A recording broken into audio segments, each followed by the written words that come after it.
নবীদের মধ্যে সবচাইতে জবরদস্ত পয়গম্বর ছিলেন মুসা আলাইহিস সালাম। বড় মেজাজওয়ালা নবী, রেগে যেতেন খুব বেশি।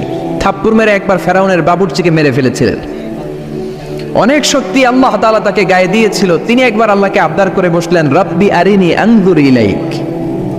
আল্লাহ, আপনি বলেছেন আপনারা দেখা যায় না, কিন্তু আমি দেখতে চাই। আমি কি করতে চাই? জোরে বলেন।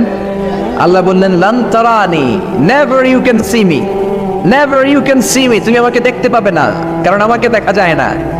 সাইয়েদনা মুসা বললেন, আমি দেখতে চাই। আল্লাহ বললেন, দেখা যায় না। মুসা বলে, দেখতে চাই। আল্লাহ বললেন, দেখা যায় না। মুসা আলাইহিস সালাম বললেন, কথা বলেন না কেন? আল্লাহ বললেন, মুসা বললেন, আল্লাহ বললেন। মুসা বলে দেখতে চায়, আল্লাহ বলে দেখা যায় না। কিন্তু সাইয়েদনা মুসা আলাইহিস সালাম ছেড়ে দেবার পাত্র নয়, হেরে যাবার পাত্র নয়, পিছু হটার পাত্র নয়। মনে যেটা উঠেছে আদায় করার পাত্র হলো মুসা, ঠিক কি না? উনি বললেন, রব্বি আরিনি আনজুর ইলাইক। আল্লাহ, আপনি আমারে দেখা দেন, আমি দেখতে চাই। আল্লাহ বললেন, লান তারানি, never you can see me. ওরে মুসা, এই বায়না ধরো না, আমারে তো দেখা যায় না। এই পৃথিবীর চামড়ার চক্ষু দিয়ে আমাকে দেখা যাবে না। মুসা বললেন, আমি দেখেই ছাড়ব। আল্লাহও বুঝাতে পারেন না, মুসাও ছাড়েন না। অবশেষে নবীর আবদার রব্বুল আলামিন শুনতে রাজি হলেন। আল্লাহ বললেন, মুসা, আগামীকাল অমুক সময়ে গোসল করে ওযু করে তুর পাহাড়ে চলে আসবা। তুমি যখন দেখতেই চাও, আগামীকাল তুর পাহাড়ে চলে এসো। সাইয়েদনা মুসা আলাইহিস সালাম তুর পাহাড়ে চলে এসেছেন, কারণ ওনার ফিলিংস আমাদের ফিলিংস একরকম নয়। আমরা কি আল্লাহর কথা শুনি? জোরে বলেন। কিন্তু ওয়া কাল্লামাল্লাহু মুসা তাকলিমা, উনি আল্লাহর কথা শুনতেন। তো ওনার চিন্তা হচ্ছে, যার কথাটা এত সুন্দর, না জানি উনি দেখতে কত। সুবহানাল্লাহ বলবেন না? আল্লাহ বললেন, মুসা, আগামীকাল আসো, তুর পাহাড়ে আসো। সাইয়েদনা মুসা আলাইহিস সালাম তুর পাহাড়ের উপর চলে গেলেন। আল্লাহ বললেন, মুসা, এটা যেন তেন কোনো খেলা না। আবার তোমারে জিজ্ঞেস করতে চাই, আসলেই তুমি দেখতে চাও কিনা? মুসা আলাইহিস সালামের এক কথা এক দাবি, দেখতে চাই। এক কথা এক দাবি, সেটা কি? আমি দেখতে চাই খোদা, আমি দেখতে চাই আপনাকে। আল্লাহ বললেন, মুসা, এটা সাধারণ খেলা নয়, এটা বিপিএল এর খেলা নয়, এটা আইসিসি নয়, এটা ফিফার খেলা নয়, এটা মুসার সাথে বিশ্ব গভর্নমেন্টের খেলা, ঠিক কিনা? এটা সাধারণ খেলা না। It's a very dangerous game. তুমি যদি স্টার্ট করো, you have to go until the last moment. শেষ পর্যন্ত তোমাকে যেতে হবে, ঠিক কিনা? মুসা আলাইহিস সালাম এক পায়ে খাড়া। সাইয়েদনা মুসা বললেন, আমি রাজি। আল্লাহ বললেন, ওকে, তাহলে খেলা শুরু করে দিলাম। ও মুসা, তুমি দাঁড়িয়ে থাকো, খেলা এখন শুরু হয়ে যাবে। রব্বুল আলামিন মুসা আলাইহিস সালামের চারিদিকে অন্ধকার করে দিলেন। কি করে দিলেন? চারিদিকে 4 ফারসাক এলাকা, 1 ফারসাকে 12 মাইল, 4 ফারসাকে অনেক লম্বা একটা জায়গা, 3×36 কিলোমিটার জায়গা আল্লাহ অন্ধকার করে দিলেন। ঘুটঘুটে অন্ধকার, এত অন্ধকার সাইয়েদনা মুসা আলাইহিস সালাম নিজের হাতটাও নিজে দেখে না। এবার মনের মধ্যে একটু ভয় চলে আসছে, কোনো আওয়াজ নাই, অন্ধকার। এবার মনের মধ্যে ভয় এসেছে, কিন্তু আল্লাহকে দেখতে চায়। ওই নেশায় এখন অন্তরের মধ্যে কিছু সাহস আছে না নাই? সাহস নিয়ে দাঁড়িয়ে আছেন। এবার আল্লাহ চারিদিকে আলোকিত করে দিলেন। এবার বললেন, মুসা, আরো কিছু কাজ আছে। তোমার চারদিকে 4 ফারসাক এরিয়ার মধ্যে কোনো প্রাণী থাকতে পারবে না, কোনো মশা থাকবে না, মাছি থাকবে না, ইঁদুর থাকবে না, ব্যাঙ থাকবে না, পাখি থাকবে না। সবগুলো পশু আর প্রাণীকে বললেন, আল্লাহ বললেন, তোমরা বাইরে চলে যাও, বাউন্ডারির বাইরে চলে যাও। বাংলাদেশের সাথে ইন্ডিয়ার খেলা, আপনারা দর্শক মাঠে ঢুকতে পারবেন? বলেন, ঢুকলে খেলা হবে? খেলাটা হবে? আল্লাহ বললেন, সবাই বাইরে চলে যাও। সব বাইরে চলে গেল। এবার আল্লাহ বললেন, মুসা, তোমার 2 কাঁধের মধ্যে 2 ফেরেশতা আছে না নাই? কিরামান, তাদেরকেও বাইরে পাঠানোর দরকার আছে না নাই? আল্লাহ বললেন, তোমরাও 4 দিক থেকে বাউন্ডারি দেয়া এরিয়ার বাইরে তোমরা চলে যাও। এবার রব্বুল আলামিন বললেন, আল্লাহর স্পেশাল সিকিউরিটি ফোর্স ফেরেশতাকে তোমরা 4 দিকে বাউন্ডারি দাও। স্পেশাল সিকিউরিটি ফোর্স ফেরেশতা কাদের সাথে কাঁধ লাগিয়ে, পায়ের সাথে পা লাগিয়ে 4 দিকে একটা বাউন্ডারি দিলেন। চিল্লায়ে বলেন, আল্লাহু আকবার। এবার সাইয়েদনা জিবরাইলকে আল্লাহ বললেন, ও জিবরাইল, তুমিও ঢোকার চেষ্টা করো না, তুমিও বাইরে চলে যাও। সুবহানাল্লাহ। সাইয়েদনা জিবরাইল বলে, আল্লাহ, আমাকে তৈরির পর থেকে, আমাকে রূহ দেওয়ার পর থেকে আজ পর্যন্ত তোমারে আমি দেখি নাই। সিদরাতুল মুনতাহা হলো আমার লাস্ট বর্ডার। ওই বর্ডারে কান লাগিয়ে তুমি যা বলো শুনি, ওই কথাগুলো নবীদের কাছে পৌঁছে দেই, এটাই আমার ডিউটি। আজ পর্যন্ত আমিও তোমারে দেখি নাই, তোমার নূর এখনো দর্শন লাভ করি নাই, আমিও দেখতে চাই। আমার ভাই মুসার সাথে আমাকেও দেখতে দাও। আল্লাহ বলল, no no, this game is between Musa and me. এটা মুসার সাথে আমার খেলা, তোমার তো খেলা নাই। ঠিক কি না? জিব্রাইল তুমিও বাইরে চলে যাও। সাইয়েদনা জিব্রাইলও বাইরে চলে গেলেন।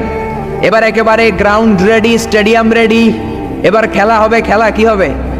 জোরে বলেন কি হবে? মুসা আলাইহিস সালামের বিশ্ব গভর্নমেন্ট, আল্লাহর সাথে খেলা।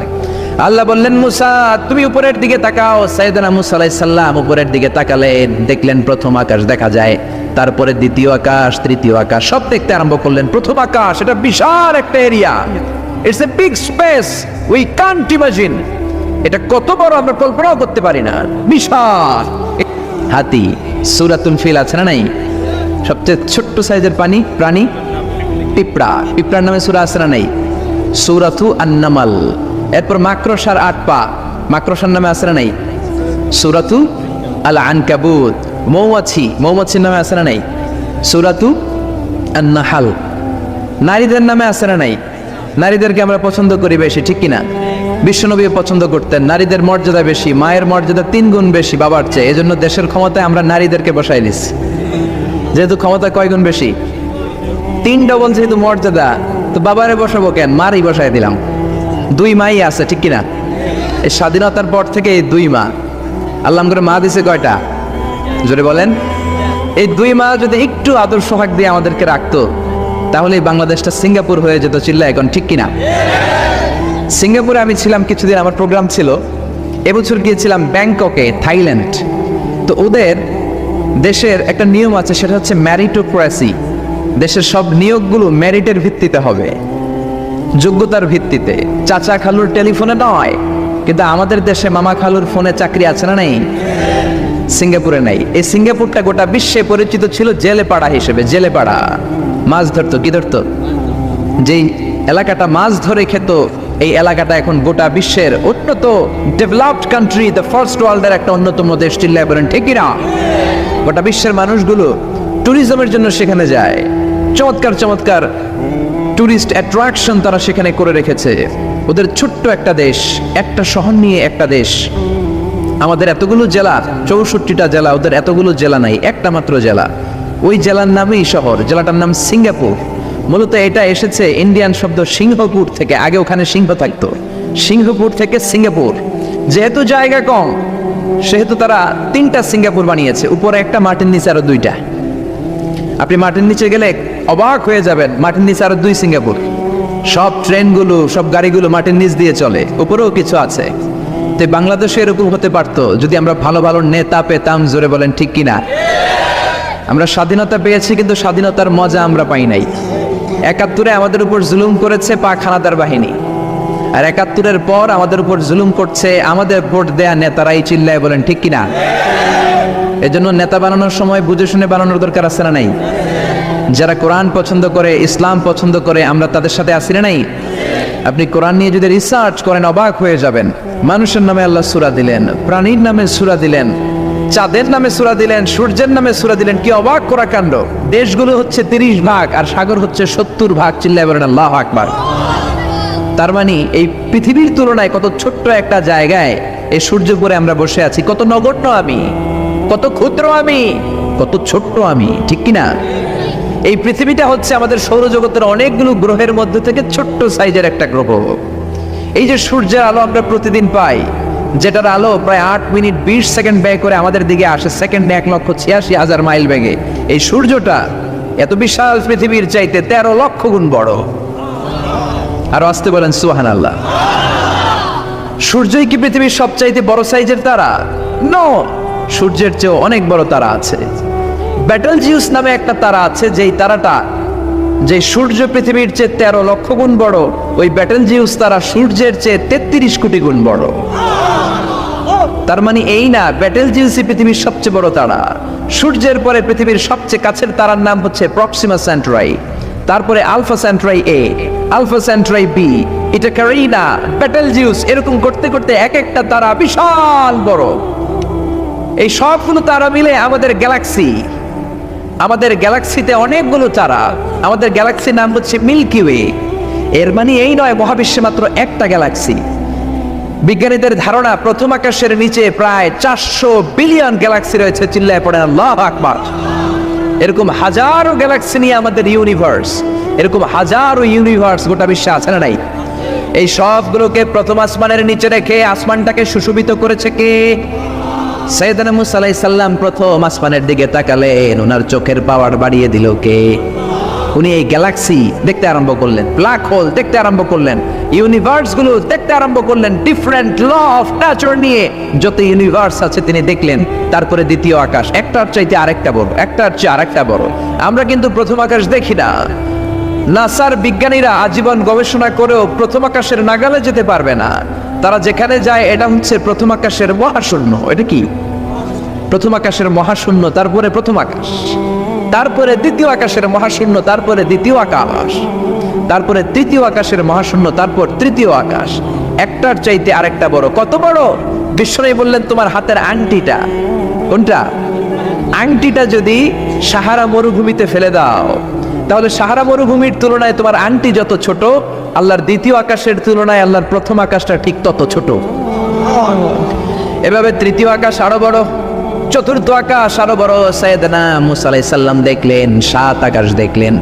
তারপরে তিনি দেখলেন সিদরাতুল মুনতাহা দেখা যায়, সেখান থেকে দেখলেন 4টা ঝর্ণা, 4টা নদী, 2টা জান্নাতে ঢুকেছে, 2টা নদী সিদরাতুল মুনতাহা থেকে দুনিয়ায় এসেছে। একটা নদীর নাম হলো মিশরের নীল নদী, আরেকটা হলো ইরাকের দজলা নদী। সুবহানাল্লাহ।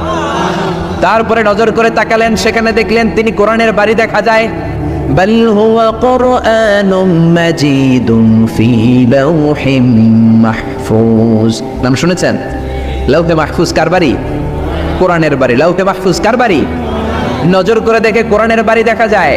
সাইয়েদনা মুসা আলাইহিস সালামের চোখের পাওয়ারকে বাড়িয়ে দিয়েছে কে? ওনার চোখের মেকানিজম, মেগাপিক্সেলকে প্রখর করে দিয়েছে কে? তারপরে নজর করে দেখলেন বাইতুল মামুর দেখা যায়, যেই বাইতুল মামুর হলো ফেরেশতাদের কিবলা।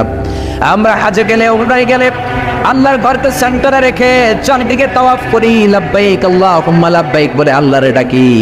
ফেরেশতারা এই কাবার চারদিকে তাওয়াফ করে না, তাদের জন্য আরেকটা ঘর, আল্লাহর বানানো আরেকটা ঘর 7 আকাশের উপর আছে না নেই? সেটার নাম হচ্ছে আল বাইতুল মামুর। সব ফেরেশতারা সেখানে তাওয়াফ করে, একবার করে ঢুকে 70,000 জন। একবার যারা ঢুকার চান্স পায় কিয়ামত পর্যন্ত দ্বিতীয়বার চান্স তার কপালে জুটবে না। সুবহানাল্লাহ। তারপরে তিনি নজর করে দেখলেন আরশ দেখা যায়, কুরসি দেখা যায়। তারপরে নজর করে সাইয়েদনা মুসা আলাইহিস সালাম দেখলেন আল্লাহর 70,000 নূরের পর্দা দেখা যায়। 70,000 নূরের পর্দা দেখা যায়। সেখান থেকে আল্লাহ গায়বী আওয়াজ দিয়ে বললেন, মুসা লাস্ট ডেস্টিনেশনে চলে এসেছো, একেবারে ফাইনাল গেট। এই গেটের পরে আর ফিরে যাওয়ার কোনো জায়গা নাই। শেষবারের মতো জিজ্ঞেস করি, খেলা কি চলবে নাকি থামিয়ে দেব? সাইয়েদনা মুসা বলে চলবে। সাইয়েদনা মুসা বললেন কি চলবে? কি সাহস ওনার, কি শক্তি ওনার, কি মেধা ওনার, কি কিউরিসিটি ওনার, কি অদম্য আগ্রহ ওনার। উনি বললেন খেলা চলবে। এত দূর এসেছি, পিছনে ফিরে তাকানোর মানুষ আমি নই, ঠিক না? আল্লাহ বললেন মুসা তাহলে ঠিক আছে, খেলা শুরু হয়ে যাবে, একটু শক্ত হয়ে দাঁড়াও। সুবহানাল্লাহ পড়েন। এই প্রথম আল্লাহ তার নূরের তাজাল্লির ফোকাস পৃথিবীতে ঠেলে দিবেন, এর আগে পড়ে নাই। আল্লাহু আকবার। সাইয়েদনা মুসা আলাইহিস সালাম শক্ত হয়ে দাঁড়ালেন। ফালাম্মা তাজাল্লা রাব্বুহু জাআলাহু দাক্কা ওয়া খাররা মুসা সাইকা। ফালাম্মা তাজাল্লা রাব্বুহু লিল জাবাল। আল্লাহ বললেন মুসা তবে একটা কথা শুনে রাখো, এত দুর্বল করে তোমাদের বানিয়েছি। ওয়া খলিকাল ইনসানু দাঈফা। মানুষ কি সবল নাকি দুর্বল? সবল না দুর্বল? দুইবার পাতলা পায়খানা হইলে চেহারার দিকে আর তাকানো যায় না, ঠিক কিনা? আজকের জান্নাতুন নাইম এপ্রিল বিশ্ব সুন্দরী, 20 বছর পরে বিশ্ব পেতনিও না, ঠিক কিনা? অসুস্থ হলে মানুষ দুর্বল হয়ে যায়, বিপদ আসলে মানুষ কাবু হয়ে যায়, বয়সের ভারে মানুষের চামড়াগুলো ঝুলে যায়। মানুষ কি সবল নাকি দুর্বল? জোরে বলেন, সবল নাকি দুর্বল? সে আল্লাহ বললেন গোলাম চাইতে হবে শুধু আমার কাছে। সব নবীরা এইভাবে দোয়া করেছেন। সাইয়েদনা ঈসা আলাইহিস সালাম দোয়া করেছেন, আল্লাহ আপনার কাছে আমি দোয়া করি আমারে আপনি শেষ নবী বানায়া দেন। কোন নবী? জোরে বলেন। এটা কি সম্ভব? কারণ শেষ নবী একজন আছে না নাই? কি নাম? সবাই বলেন কি নাম? মুহাম্মদ সাল্লাল্লাহু। আল্লাহ বললেন না না, উল্টা পাল্টা আবদার করো না, ওই নবুয়তি দিয়ে দেয়া হয়েছে। ঈসা বললেন ওকে, আমি পড়েছি ইনজিলের মধ্যে ওই নবীর উম্মতদের এত মর্যাদা, বনি ইসরায়েলের অনেক নবীর চাইতে নাকি উম্মতে মুহাম্মাদের মর্যাদা অনেক বেশি হবে। আল্লাহ শেষ নবী আমাকে বানালেন না, ওকে, কিন্তু আমার উম্মতকে ওই উম্মত বানান। আল্লাহ বলেন নো, ওইটাও দেয়া হয়ে গেছে। পাবে কে? বিশ্বনবী পাবে। বিশ্বনবীর উম্মত আমরা হলাম উম্মতে মুহাম্মাদি। আমাদের মধ্য থেকে যারা আলেম হবে, হক্কানি আবেদ হবে, আল্লাহর ওলি হবে, বনি ইসরাইলের অনেক নবীদের চাইতেও তাদের মর্যাদা বেশি হয়ে যাবে। সুবহানাল্লাহ। এবার উনি চোখের পানি ছেড়ে দিলেন। আল্লাহ দোয়া করলাম আমার শেষ নবী বানালেন না। দোয়া করলাম আখিরি উম্মত আমারে দেন, আমারে দিলেন না। এবার আমি দোয়া করি, এই দোয়া কিন্তু ফেলতে পারবেন না। আল্লাহ বললেন করো করো। সাইয়েদনা ঈসা বললেন আল্লাহ তাহলে আপনি আমাকে এই পৃথিবীর মধ্যে ওই নবীর উম্মত করে আরেকবার দুনিয়াতে পাঠানো লাগবে। সুবহানাল্লাহ। কবুল করে নিল কে? পৃথিবীতে একজন নবী এখনো মরে নাই, কি নাম? ঈসা আলাইহিস সালাম। উনি আসবেন ইমাম মাহদির 7 বছর যখন হবে, তার গভর্নিং 7 বছর চলে যাওয়ার পরে আসবেন। ঈসা আলাইহিস সালাম যখন আসবেন, এসে দাজ্জালকে, অ্যান্টি ক্রাইস্টকে নিজ হাতে হত্যা করবেন। চিল্লায় বলেন ঠিক কিনা? এটা ছিল ঈসা নবীর দোয়া। এবার বিশ্বনবী কোন দোয়া করেছেন জানার দরকার আছে না নেই? বিশ্বনবী বলেন লিকুল্লি নবীন দাওয়াতুন মুস্তাজাবা। প্রত্যেক নবীর জন্য একটা করে দাওয়া মুস্তাজাবা আছে। আলেম যারা আছেন তারা বুঝবেন। দাওয়া মুস্তাজাবা মানে এমন দোয়া যেটা কবুল হয়ে যায়। দোয়া করলেই, কথা বলেন, দোয়া করলেই কবুল। এরকম দোয়া রব্বুল আলামিন সব নবীকে একটা একটা করে দিয়েছেন। ওই দোয়াটা করলেই সেকেন্ডের মধ্যেই কবুল করে দেয় কে? সব নবী ওই দোয়া দুনিয়াতেই করে ফেলেছে। বিশ্বনবী বললেন লিকুল্লি নবীন দাওয়া মুস্তাজাবা। সব নবীর জন্য একটা স্পেশাল দোয়া আছে, দাও বিহা, যেই দোয়াটা নবীরা দুনিয়াতেই করে ফেলেছে। ওয়া ইন্নী আখতাবিউ দাওয়াতি শাফাআতান লি উম্মতি ইয়াউমাল কিয়ামাহ। আল্লাহু আকবার। আর আমি আমার দাওয়া মুস্তাজাবা স্পেশাল দোয়াটা এখনো করি নাই। আমার দোয়াটা এখনো আমি জমিয়ে রেখেছি। কিয়ামতের কঠিন ময়দানে আমার উম্মত যখন বিপদে পড়ে যাবে, আমার উম্মতের জান্নাতে যাওয়ার ব্যাপারে ঝামেলা লেগে যাবে, আল্লাহর অনুমতি ক্রমে শাফাত করে করে আমি আমার উম্মতদেরকে জান্নাতে ঢুকিয়ে দেব। তখন আমি ওই দোয়াটা করব। বিশ্বনবী সেজদায় পড়ে থাকবেন কিয়ামতের ময়দানে। সব নবীরাও বলবে ইয়া নাফসি ইয়া নাফসি। কেউ যখন আল্লাহর কাছে যেতে পারবে না, সবাই মিলে বিশ্বনবীর কাছে যাওয়ার পরে বিশ্বনবী তখনও মাথা তুলবেন না। বিশ্বনবী কপাল ঠুকে কেঁদে কেঁদে বলবেন রব্বি হাবলি উম্মতি। ও আল্লাহ আমার উম্মতকে আপনি মাফ করে দেন। সুবহানাল্লাহ। আল্লাহ বলবেন নবী ইরফা রাসাক, মাথা উঠান, সাল তুতা, আজকে যা চাইবেন তাই দিব। ইশফা তুশাফা, যারাই শাফাত করবেন আমার অনুমতি ক্রমে কবুল করে নিব। সুবহানাল্লাহ। বিশ্বনবী চাইলে ওই দোয়াটা দুনিয়াতেই করতে পারতেন অন্য নবীদের মতো, ঠিক কিনা? অন্য নবীরা যেমনি নিজেদের প্রয়োজনে ওই দোয়াটা দুনিয়াতেই করেছে, আমার নবীকে ওই রকম করেছে নাকি? তার মানে আমার নবীর আমাদের জন্য মায়া বেশি না কম? আমার জন্য রেখে দিয়েছেন ওই দোয়াটা, আপনার জন্য রেখে দিয়েছেন দোয়াটা, আমাদের জন্য দোয়াটা রেখে দিয়েছেন। আমরা যখন কিয়ামতের ময়দানে বিপদে পড়ে যাব, বিশ্বনবী দোয়া করে করে আমাদেরকে জান্নাতে ঢুকিয়ে দিবেন, ঠিক কিনা? বিশ্বনবী দুনিয়াতে কম আঘাত সহ্য করেন নাই। যেই লোকটার বাইরের চামড়া থেকে রগ দেখা যেত, রগের ভেতর দিয়ে যে রক্তগুলো দৌড়াদৌড়ি করে সেটাও দেখা যেত। সুবহানাল্লাহ। পৃথিবী এত সুন্দর মানুষ দেখে নাই। ওই লোকটাকে পাথর মেরে মেরে তায়েফের ময়দানে রক্তাক্ত করা হয়েছে 3 বার। আমি দেখে এসেছি এবার জায়গাটা। একবার আহত হলেন, আবার উঠলেন, আবার পাহাড়ের কাছে গেলেন, আবার মারা হলো, আবার পাহাড়ের ওই পাশে গেলেন, আবার মারা হলো। 3 বার পাথর মারা হলো। বিশ্বনবী নিজের কোনো প্রয়োজনে, নিজের স্বার্থের জন্য যান নাই। তায়েফবাসীদের জান্নাত নিশ্চিত করার জন্য, তাদের ভালোর জন্য, তাদেরকে দাওয়াত দেওয়ার জন্য গিয়েছেন। তারপরও মাইর আসানা নাই, তখনও বিশ্বনবী দোয়া করেন নাই। ওই দিন যদি দোয়া করতেন আল্লাহ তায়েফবাসীদেরকে আপনি শেষ করে দেন, সেকেন্ডের মধ্যে পুরো তায়েফকে পাউডার করে দিতে পারতো কে?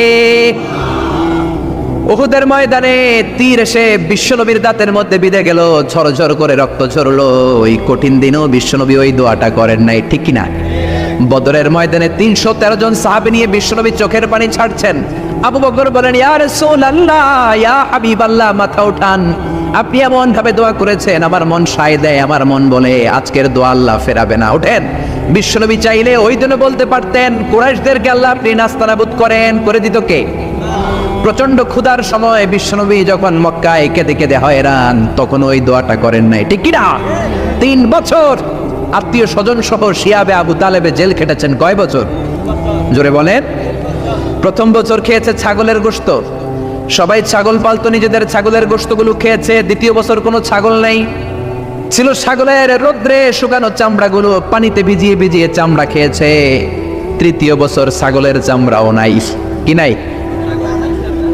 তৃতীয় বছর ছাগলের চামড়াও নেই, ছিল গাছের বাকল, গাছের পাতা। শিয়াবে আবি তালেবে বিশ্বনবী গাছের পাতা খেয়ে, গাছের চামড়া খেয়ে জীবন ধারণ করেছেন। বিশ্বনবীর এলাকার লোকগুলো, মুমিনগুলো কেঁদে কেঁদে হয়রান। তখনও যদি বিশ্বনবী দোয়া করতেন, কবুল করতো কে? মদিনায় দুর্ভিক্ষ, কোনো খাবার নাই। বিশ্বনবীর পেটে কোনো খাবার নাই, কোনো দানা পানা পড়ে নাই। বিশ্বনবীর কলিজার টুকরা নাতি হাসান আর হোসাইনের পেটেও কোনো খাবার নাই। বিশ্বনবীর কলিজার টুকরা ফাতেমার পেটে কোনো খাবার নাই। চাইলে বিশ্বনবী তখন দোয়াটা করতে পারতেন না? বিশ্বনবী মসজিদে নববীতে জোহরের নামাজ পড়ে হাসান হুসাইনকে দেখতে গেলেন। যে দেখে ফাতেমা রান্না করে। আসলে কি রান্না করে? চুলার মধ্যে পাতিল দিয়ে পানি গরম করে, আর হাসান হুসাইনকে বুঝ দেয়, ঠিক কিনা? বিশ্বনবীর পায়ের আওয়াজ শুনে ঘুমন্ত হাসান আর হুসাইন জেগে গেল।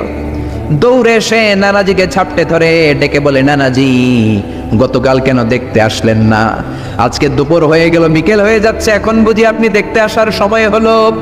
বিশ্বনবী বললেন, হাসান হুসাইন এই তো এইমাত্র জোহরের নামাজ পড়ে আসলাম, তোমাদের খোঁজ খবর নিতে এসেছি। হাসান আর হুসাইন বলল, কি খোঁজ খবর নিবেন? খোঁজ খবর নেওয়ার আগে একটা বিচার করে দেন। বিচার? আপনি তো আহকামুল হাকিমিন, সব চাইতে বড় বিচারকের সব চাইতে বড় নবী, ইনসাফওয়ালা নবী। আপনার কাছে বিচার দিয়ে কেউ কোনোদিন বিচারে ঠকে নাই, ঠিক কিনা? আপনি একটা বিচার করেন।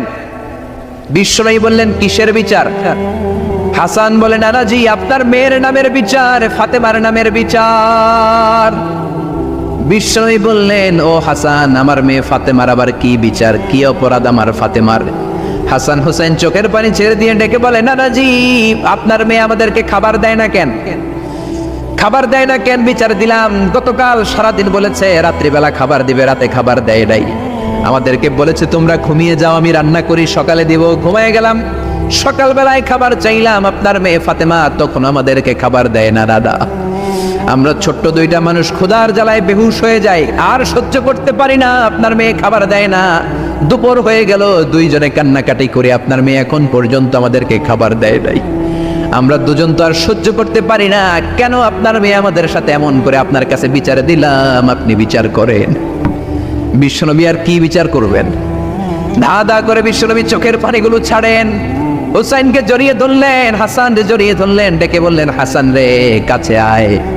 বিশ্বনবী শাম দেশের জুব্বা পড়তেন, শাম দেশের জুব্বাটা উপরের দিকে উঠালেন, হাসানকে দেখালেন, এই তো দেখ তোর নানার পেটের মধ্যে 3টা পাথর বাঁধা। একদিন না খেয়ে থাকার কারণে তোদের পেটে এত জ্বালা, এত কষ্ট। আমি বিশ্বনবীর পেটে গত 3 দিন যাবত কোনো দানা পানি পড়ে নাই। আমি বিশ্বনবী তো না খেয়ে আছি রে হাসান, আমি তো 3 দিন না খেয়ে আছি, আমার পেটেও তো কিছু নাই। নানাও কাঁদলেন, নাতিও কাঁদলেন, পুরো পৃথিবীও কাঁদলো, ঠিক না? ওই কঠিন ক্ষুধার দিন, ওই কঠিন দুর্ভিক্ষের দিন বিশ্বনবী যদি তার স্পেশাল দোয়াটা করতেন, জান্নাত থেকে জিব্রাইলকে দিয়ে খাবারের বস্তা পাঠিয়ে দিত কে? ওই দিন বিশ্বনবী দোয়াটা করে নাই।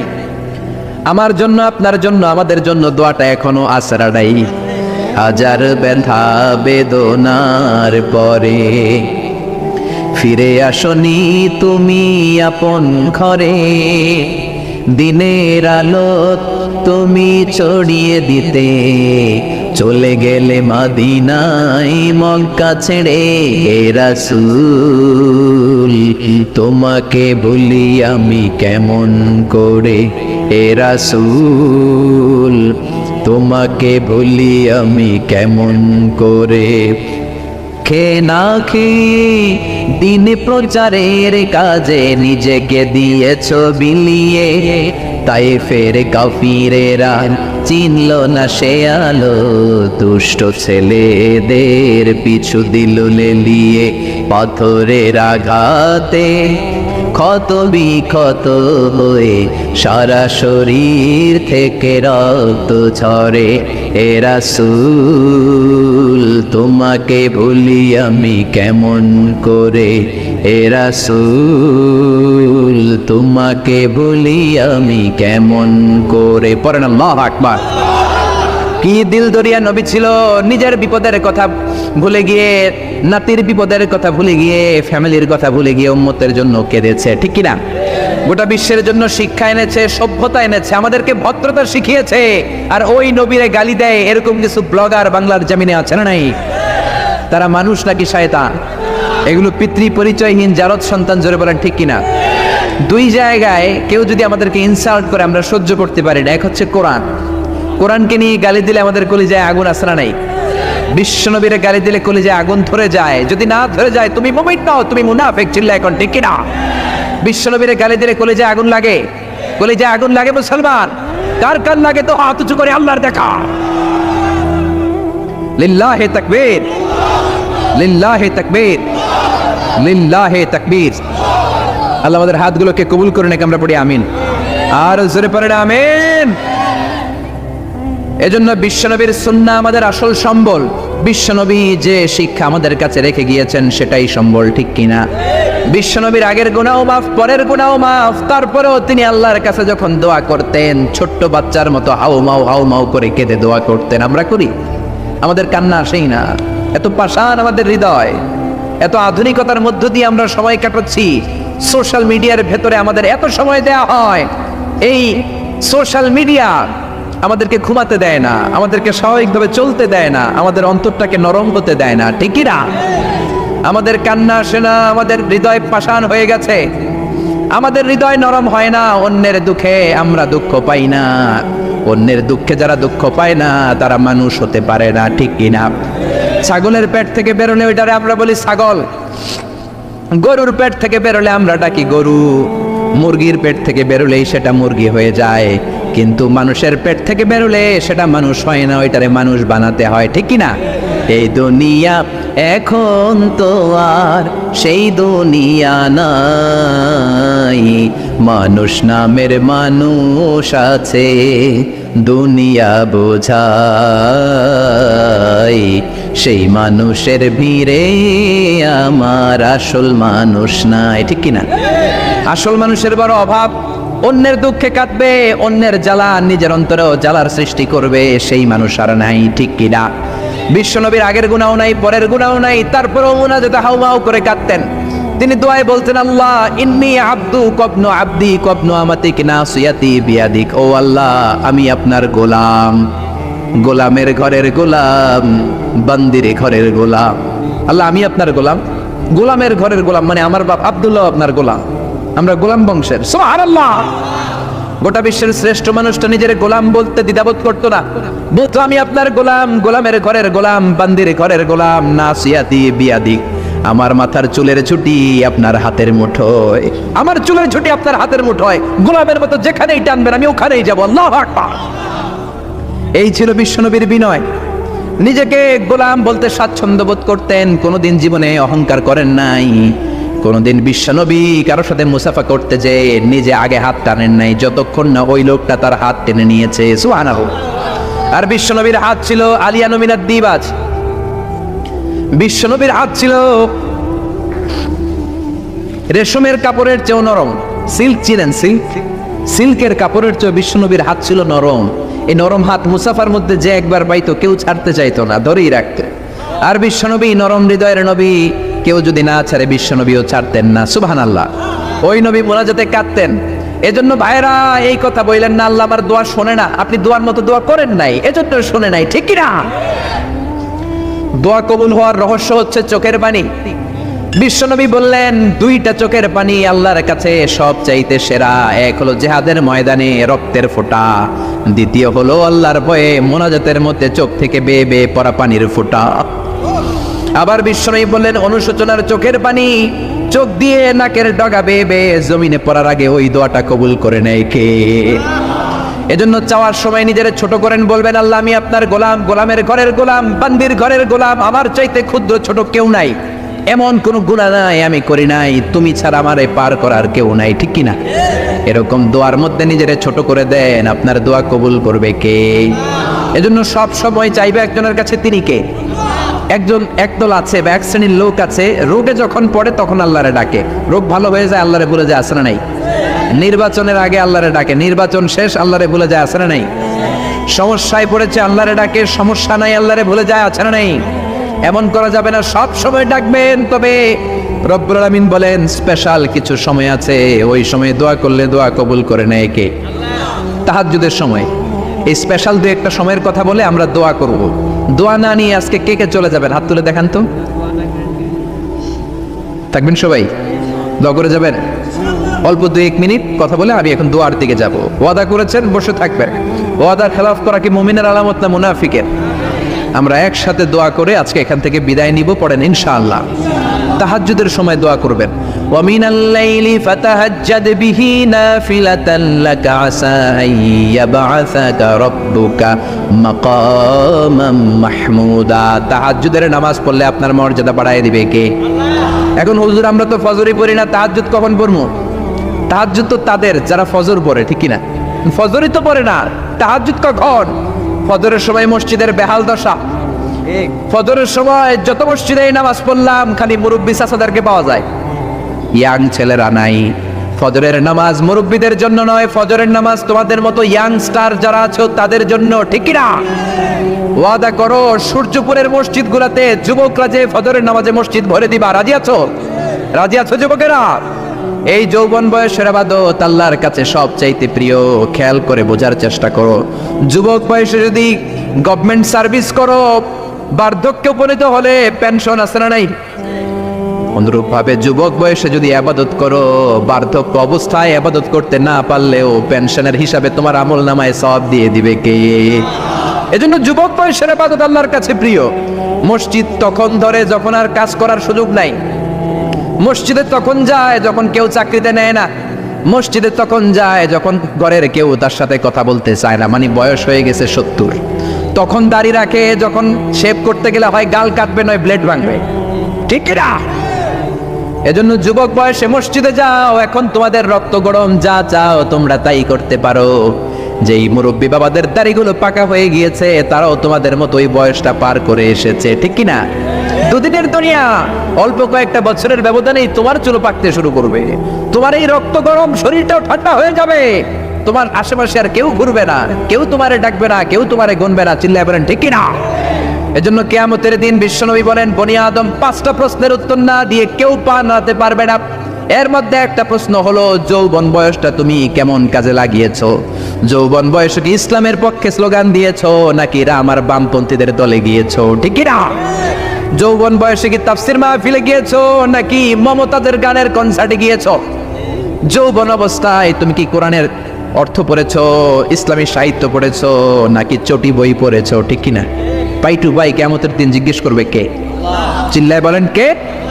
এজন্য তাহাজ্জুদের অভ্যাস করেন। যারা তাহাজ্জুদ পড়ে তাদের চেহারায় একটা আলাদা গ্লেস আছে। লোকটা কালো হলেও, যদি কালো রঙের লোক হয়, একটা গ্লেস আছে।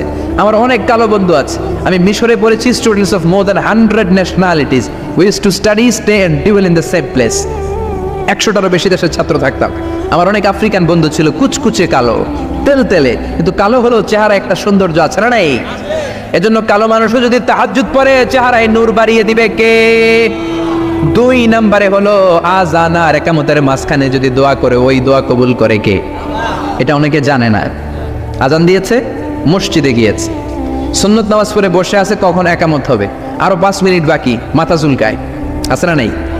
মোবাইল টেপাটেপি করে, ফেসবুকিং করে, ঘড়ির দিকে তাকায় আছে, ঘড়ির কাঁটাও ঘুরে, ওর মাথাও ঘুরে, আছে না নাই? তো বসে থাকবা কেন তুমি? 5 মিনিট সময় আছে, চাইতে হবে কার কাছে?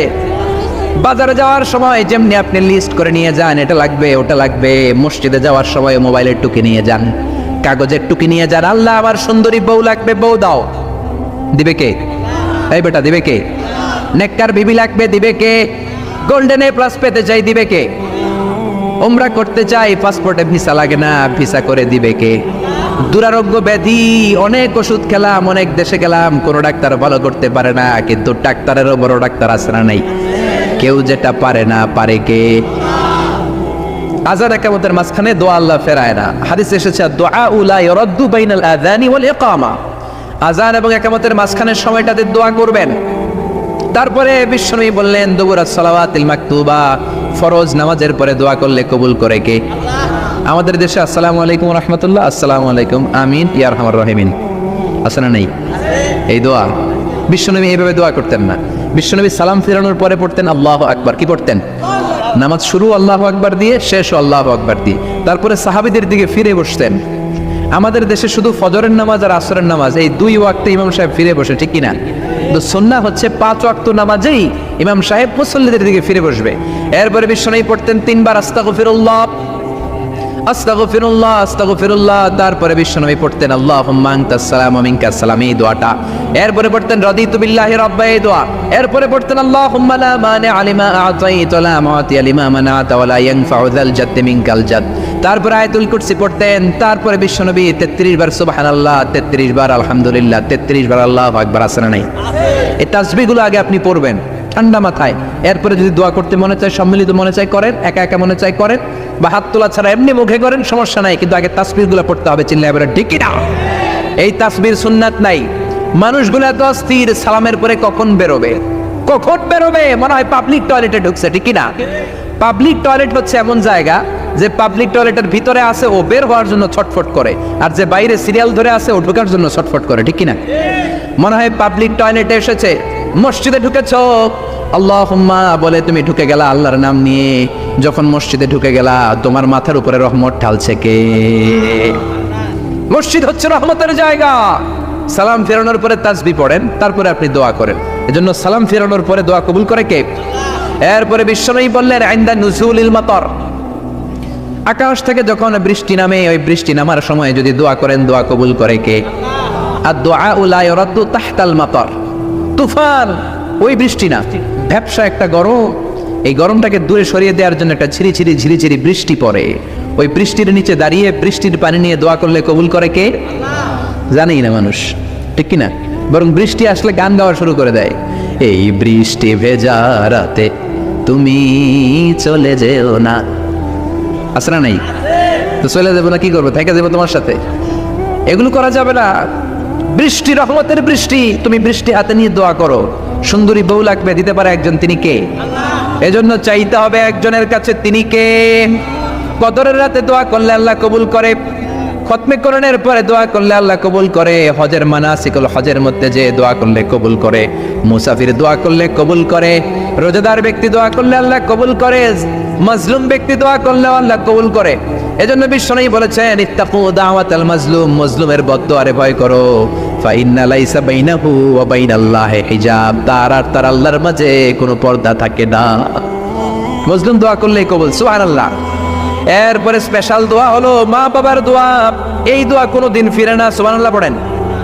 রাজি আছেন মা বাবার কাছে দোয়া চাইতে? রাজি আছেন তো? কোন ঘর আছে যে ঝগড়া হয় না? এরকম কোনো ঘর পৃথিবীতে নাই। ঝগড়া হবে, মা বাবার সাথে মিস আন্ডারস্ট্যান্ডিং হবে, হয়ে যেতে পারে 2-4 কথা, কিন্তু ক্ষমা চাইতে হবে, ঠিক কিনা? এজন্য আল্লাহর কাছে চাইতে রাজি আছেন তো? সবসময় আমরা একজনের কাছে চাই। আবার এই চাঁদকে বিশ্বনবী 2 ভাগ করেছিলেন, সেটাও কোরআনে আছে না নাই? ইকতারাবাতিস সাআতু ওয়ানশাক্কাল কামার ওয়া ইয়ারাউ আয়াতান ইয়ারিদু ইয়াকুলু সিহরুম মুস্তামির। বিশ্বনবী আঙ্গুলের ইশারায় চাঁদকে 2 ভাগ করেছিলেন। মক্কার কুরাইশরা এসে বলল, আব্দুল্লাহর বেটা মুহাম্মদ, তুমি যদি আকাশের পূর্ণিমার জলজলে চাঁদকে 2 ভাগ করে দেখাতে পারো, তাহলে বিশ্বাস করবো যে তুমি নবী। আর যদি দেখাতে না পারো, তাহলে তুমি নবী নও। বিশ্বনবী গ্রিন সিগন্যালের জন্য উপরে তাকালেন, কারণ বিশ্বনবী মন গড়া কিছু বলতেন না, উপর থেকে সিগন্যাল আসলে তারপরেই বলতেন। চিল্লায় বলেন ঠিক কিনা? বিশ্বনবী গ্রিন সিগন্যাল পেলেন। বিশ্বনবী বললেন, অবশ্যই আমি দেখাতে পারবো। শাহাদাত আঙ্গুলি বলি আমরা এটাকে, কিন্তু আরবিতে এটাকে বলা হয় আস-সাব্বাবা। এই সাব্বাবা তুলে উনি বিসমিল্লাহি আল্লাহু আকবার এরকম করলেন, পূর্ণিমার চাঁদটাকে ফেটে 2 ভাগ করে দিল কে? একটা চলে গেল জাবালে আবু কুবাইস, সাফা পাহাড়ের উপরে যে অংশটা। জাবালে আবু কুবাইস আউয়ালু জাবাল ফিল আলাম, পৃথিবীর প্রথম পাহাড়। এই পাহাড় থেকেই অন্যান্য মাউন্টেন রেঞ্জ, এই যে আলাস্কা পর্বতমালা, তারপর মাউন্ট এভারেস্ট, আল্পস পর্বতমালা, তারপর তুরে সাইনা, এই যে সিলসিলাতুল জিবাল, এই সব পাহাড়ি রেঞ্জগুলো এই আবু কুবাইস থেকে গোটা বিশ্বে ছড়িয়ে দিয়েছে কে? চাঁদের এক খণ্ড চলে গেল আবু কুবাইসে, আরেক খণ্ড চলে গেল জাবাল কায়কানের ভেতরে। মক্কার লোকেরা দেখে তো অবাক, কি আজীব তামাশা, চাঁদকে 2 ভাগ করে ফেললো, আবার এই চাঁদকে মিলিয়ে দিল। বিশ্বনবীর এই চমৎকার মুআজিজা দেখে হাজার হাজার মক্কার লোকেরা কালিমা পড়ে মুসলমান হয়ে গেল। এই চাঁদের মধ্যে প্রথমে নেমেছিল নীল আর্মস্ট্রং, কি নাম? মহাকাশে যাওয়ার আগে তার আগে কুকুর পাঠিয়েছিল একটা। নাম হচ্ছে কি? লাইকা। লাইকা নামে একটা কুকুর পাঠিয়েছে, যে মরলে আগে কুত্তায় মরুক, আমরা বেঁচে থাকি, ঠিক কিনা? নাসার বিজ্ঞানীরা আগে কুকুর পাঠিয়েছে, পাঠানোর পরে দেখেন আসে বেঁচে থাকে না, কারণ আপনি মাধ্যাকর্ষণ শক্তির বাইরে গেলে ওখানে কোনো বাতাস নাই, ওখানে কোনো আওয়াজ নাই, ওখানে কোনো অক্সিজেন নাই, বাঁচার পরিবেশও নাই। চিল্লায় বলেন ঠিক কিনা? তারপর গেল ভ্যালেন্টিনা তেরেস্কোভা, প্রথম নভোচারী। এদের সাহসের এই ধারাবাহিকতায় 1969-এ অ্যাপোলো 11 নামে একটা স্পেস শাটল দিয়ে নাসার সেই স্টেশন থেকে নীল আর্মস্ট্রং, এডউইন অলড্রিন আর মাইকেল কলিন্স 3 বন্ধু মিলে একটা স্পেস শাটল দিয়ে চলে গেল চাঁদে। চাঁদে তারা নামলো, দীর্ঘ সফর, প্রচন্ড ক্ষুধা, খাওয়ার কিছু নাই, পকেটে ছিল চকলেট, চকলেট তারা খেলো। ইউনাইটেড স্টেটস অফ আমেরিকার পতাকা তারা সেখানে গেড়ে দিল। নীল আর্মস্ট্রং খেয়াল করে দেখে চাঁদের এই মাথা থেকে ওই মাথার মাঝখানটাতে ফাটা। ফাটিয়েছে কে? চিল্লায় বলেন কে? সে পরবর্তীতে পৃথিবীতে এসে বিশ্বনবীর বায়োগ্রাফি পড়ে জানতে পেরেছে এটা বিশ্বনবী আঙ্গুলের ইশারায় ফাটিয়েছিলেন। পড়েন আল্লাহু আকবার। আবার চাঁদের মধ্যে সে একটা মিউজিক শুনতে পেল। কি শুনতে পেল? চমৎকার একটা মিউজিক, কিন্তু পৃথিবীতে এসে কোথাও এই মিউজিক সে পায় না, কোথাও এই মিউজিকের ক্যাসেট অ্যালবাম খুঁজে পায় না। পরে আমেরিকার একটা প্রেয়ার হলের পাশ দিয়ে সে হেঁটে যাচ্ছে, হঠাৎ দেখে ওই মসজিদের ভেতর থেকে ওই মিউজিকটা বাজে যেটা সে চাঁদে শুনেছে। মসজিদে ঢুকে দেখে একজন লোক কানের মধ্যে 2 হাত দিয়ে এই মিউজিকটা বাজায়। আসলে এটা কি মিউজিক না আজান? চিল্লায় বলেন মিউজিক না আজান? সে ভিতরে ঢুকে মুয়াজ্জিনরে বলে, তুমি এত বড় সিঙ্গার, এত বড় মিউজিশিয়ান, তোমার গান, তোমার মিউজিক চাঁদেও বাজে, কি এটা? সে বলল, এটা গান নয়, এটা মিউজিক নয়, এটা হচ্ছে আজান। চিল্লায় বলেন ঠিক কিনা? সে আজানের ধ্বনি আজও আছে না নাই? কিন্তু এক দলের আজানের ধ্বনি ভালো লাগে না, এরকমও আছে না নাই? কোরআন ভাল লাগে না, আছে না নাই? ইসলাম ভাল লাগে না, আছে না নাই? বিশ্বনবীকে গালি দেয়, এরকম আছে না নাই? বিশ্বনবী গোটা বিশ্বকে শিখিয়েছে সভ্যতা, সংস্কৃতি, সিভিলাইজেশন। এই মহান মানুষটিকে যারা গালি দেয় এরা মানুষ নয়, এরা পশু, এরা পিতৃ পরিচয়হীন জারদ সন্তান। চিল্লায় বলেন ঠিক কিনা? আপনি ব্রিটিশ মিউজিয়ামে যদি ঢুকেন দেখবেন সাদা পাথরের ফলকে লেখা